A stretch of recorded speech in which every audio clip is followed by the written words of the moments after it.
High বন্ধুরা, সবাই কেমন আছেন? আশা করি সবাই ভালো আছেন। আমরা বাজারে গিয়ে প্রতিনিয়ত কিছু বাক্য ব্যবহার করি, যেগুলোর ইংলিশ আমরা অনেকেই জানি না। তাই চলুন জেনে নেওয়া যাক এগুলোর ইংলিশ কেমন হবে। এটার দাম কত? How much is this? এটার দাম কত?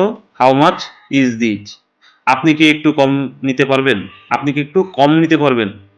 মানে কোনো পণ্য কেনার সময় আমরা বলি যে একটু দাম দর করে যাচাই বাছাই করার সময় বলি যে আপনি কি একটু কমায় নিতে পারবেন কিনা। এটার ইংলিশ কি হবে? Can you give me a discount? Can you give me a discount? আমার আধা কেজি চাল লাগবে। I need half a kilo of rice. I need half a kilo of rice. আমার আধা কেজি চাল লাগবে। অনুগ্রহ করে ঠিকভাবে প্যাক করে দিন। অনুগ্রহ করে ঠিকভাবে প্যাক করে দিন। Please pack it properly. Pack it properly. আপনার কাছে কি টাটকা সবজি আছে? আমরা অনেকে শাক সবজি কেনার সময় যাচাই বাছাই করি।